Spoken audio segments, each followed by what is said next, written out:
Senhor esteja convosco. Ele está no meio de nós.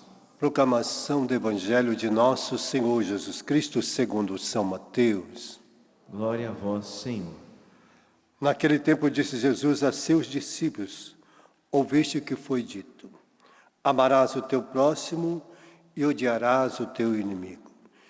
Eu, porém, vos digo: amai vossos inimigos e rezai por aqueles que vos perseguem. Assim vos tornareis filhos do vosso Pai que está nos céus.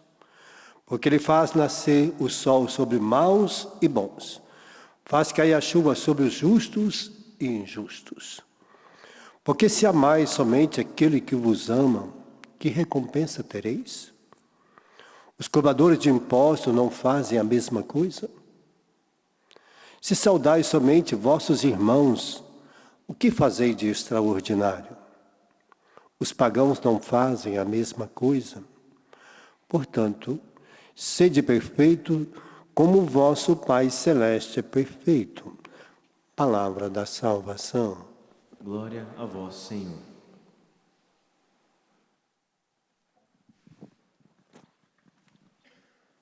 Às vezes as pessoas dizem, né? Ai, mas eu não dou conta. Problema seu. Problema seu. Você que vai ter que acertar a conta com Deus. Você que vai aparecer ali, né? Ele está dizendo o que você precisa fazer. Agora, para fazer, você que vai ter que se esforçar e aceitar viver esta condição que Deus está te propondo. Se eu quero ser filho de Deus, esta é a condição. Não é a minha condição, não é a condição do padre Wagner, não é a condição do Papa, não é do bispo. Não, é a condição de Deus. E se eu quero viver para Deus, eu tenho que fazer aquilo que Deus está me pedindo. Se eu quero viver como filho amado de Deus, esta é a condição. É o que Jesus fez. É o que Ele ensina. Eu estou fazendo isso, estou ensinando a você que quer viver como filho de Deus, como filha de Deus. Você vai aprender a dar conta. Nós vamos educando a nossa vida para isso. Por isso, a palavra de Deus vai nos educar, vai nos formar, vai nos capacitar para que eu vivo já como filho de Deus.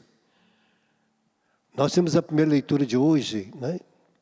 Quando o mal entra no coração do homem, o que Acabe, que foi o pior rei de Israel? Primeiro ele casou com Jezabel, conhecida. Ela era uma mulher pagã. Ela entrou no altar de Deus, ela entrou no templo de Deus, colocou altares dos deuses pagãos. Acabe aceitava ela fazer tudo isso. Ela vivia de idolatria. Ela criou outros profetas, falsos profetas dentro de Israel. E o rei aceitava. Ele era o ungido de Deus para não aceitar. Ele tinha autoridade para fazer com que ela não fizesse aquilo, mas ela fazia tudo enquanto era errado. E agora ele queria a vinha de Nabote. E Nabote só tinha uma vinha, e a vinha em Israel, ela é passada de geração.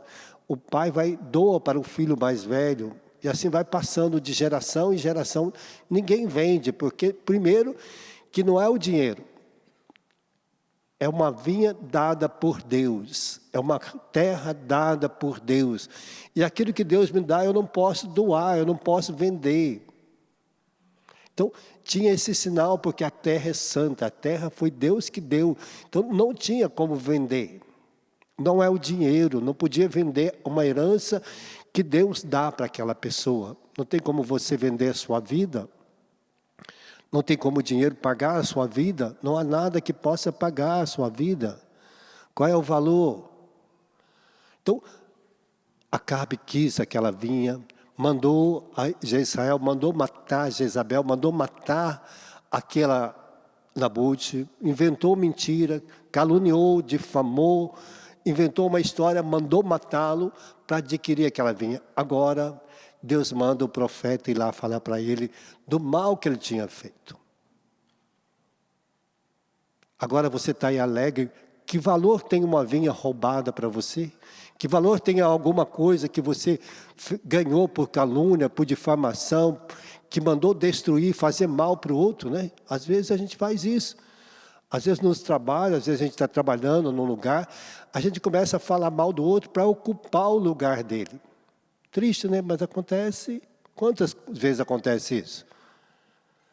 A pessoa começa a falar mal do chefe, começa a falar mal do irmão, do outro colega de trabalho, para ocupar o lugar dele. O que você vai ganhar com isso? Vai ganhar bênção? Vai ganhar graça? Vai ganhar alguma riqueza? Não. Está destruindo a vida do outro, está roubando o lugar do outro e querendo ser feliz. Foi o que Acabe fez. Queria que ela vinha, e para isso ele matou. Ele destruiu a vida de Nabute, para ter uma vinha. Que alegria tem ele chegar naquela vinha, que ele sabe que aquela pessoa foi morta, foi destruída por mentira e calúnia. Que alegria a pessoa vai ter. Que alegria eu tenho de ver uma pessoa sofrendo por causa da minha fofoca, por causa da minha calúnia, por causa das palavras que fazem mal e que machucam aquela pessoa. Que alegria eu vou ter nisso.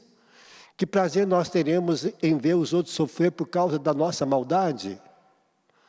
Que prazer você tem de ver seu marido sofrer por causa que você está sendo rude, maldosa com ele. Que prazer você tem de ver sua esposa sofrendo porque você está sendo ignorante, maldoso. Que prazer eu tenho de ver meu pai sofrer por causa das minhas fraquezas, porque eu estou sendo ignorante com meu pai, maldoso com meu pai. Que prazer eu tenho. Que prazer eu tenho como consagrado de ver o outro sofrer por causa de mim.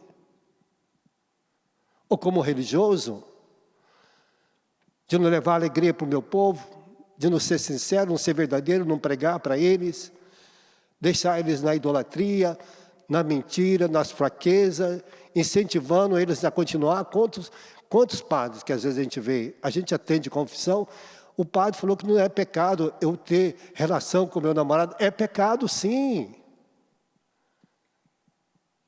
Está fazendo por amor. Que amor? Deus é amor está na prostituição? Não está. E às vezes a gente ouve isso. E as pessoas incentivam o outro a ir para o ocultismo, tomar passe, não sei o quê. Fazer idolatria.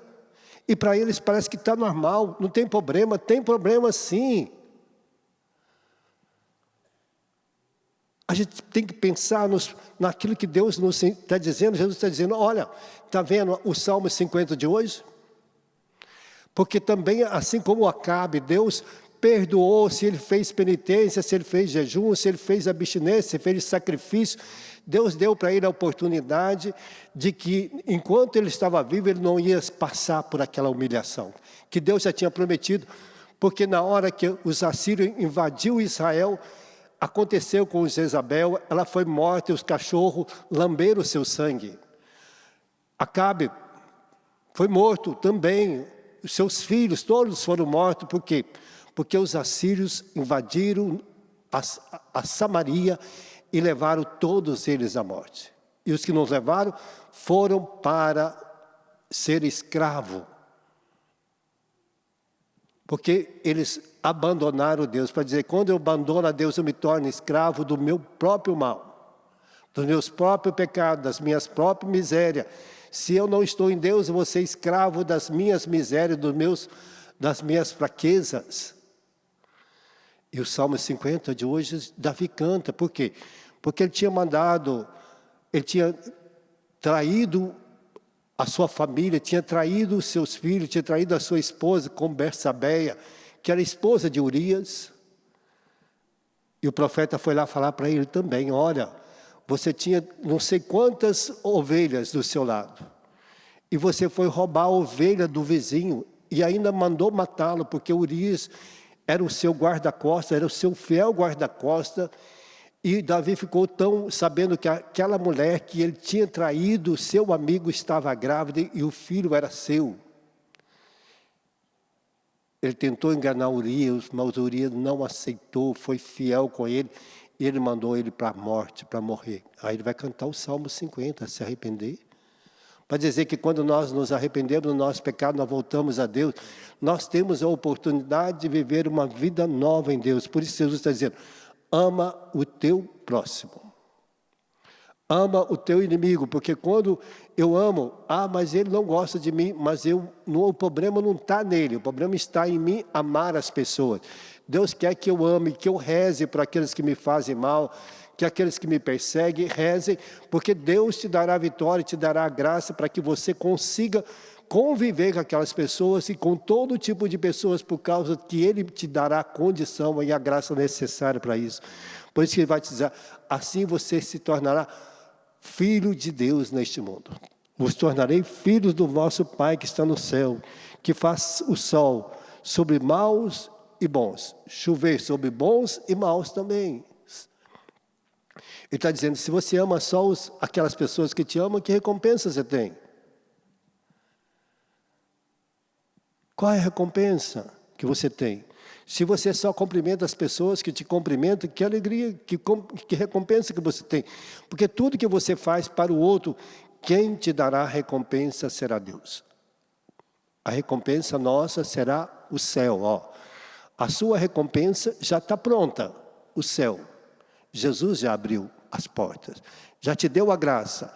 Agora é preciso que você queira viver esta graça, para viver para o céu. Então, toda a recompensa, toda a herança, por isso que está lá. O filho pediu herança. E o pai deu, porque a herança é única, o céu. A glória. Ele gastou mal a sua vida.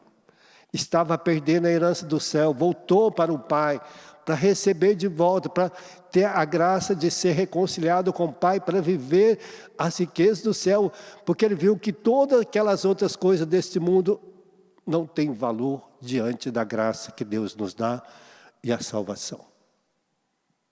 Nada é tão rico quanto a nossa salvação. Então nós estamos aqui para viver esta graça no dia de hoje. O Senhor está nos ensinando. O que eu preciso fazer para viver esta graça? Para que eu me torne filho de Deus, amai-vos. Amai a cada pessoa. Rezai, fazei o bem àqueles que vos perseguem, vos caluniam, vos difamam. E Deus te dará a recompensa.